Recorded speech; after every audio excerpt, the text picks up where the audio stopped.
श्वेत मुनि की कथा। शैलादि बोले, ब्रह्मा ने जब ब्राह्मणों से इस प्रकार कहा तो उन्होंने श्वेत की पुण्य कथा को पूछा। तब ब्रह्मा जी ने उनसे कहा, श्वेत मुनि नाम के मुनि पर्वत की गुफा में नमस्ते रुद्र मन्येव इस रुद्राष्ट्रयाध्यायी से शिव की स्तुति करने लगे।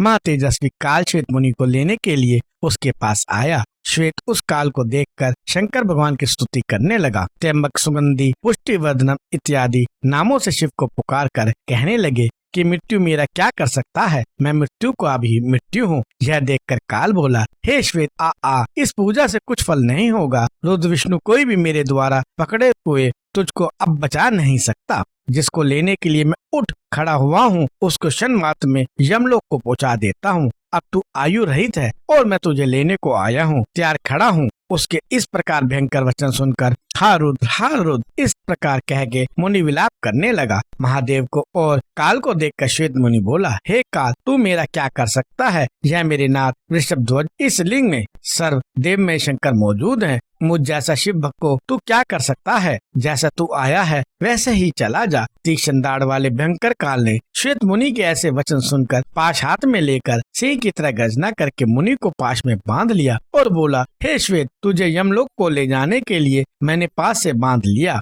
देव रुद्र ने क्या किया, तेरी भक्ति और पूजा ने क्या फल दिया। इस लिंग में स्थित रुद्र बिना चेष्टा वाला है, कैसे पूजनीय है। फिर सदाशिव उस द्विज को मारने के लिए आए हुए उस काल को देखकर हंसते हुए और 3 रूप में अम्बा, गणपति और नंदी प्रकट हुए। उन्हें देखकर काल ने भय से क्षण मात्र में ही जीवित मुनि को छोड़ दिया और मुनि के समीप में ही ऊंचे स्वर से शब्द करता हुआ गिर पड़ा और काल के भी काल शिव को देखकर स्वयं मर गया। देवगण ऊंचे स्वर से महेश्वर अम्बा की स्तुति करने लगे तथा शिव की मूर्धा और फूलों की वर्षा करने लगे। काल को मरा हुआ देखकर विस्मित हुए शैलादि ने शंकर को प्रणाम किया।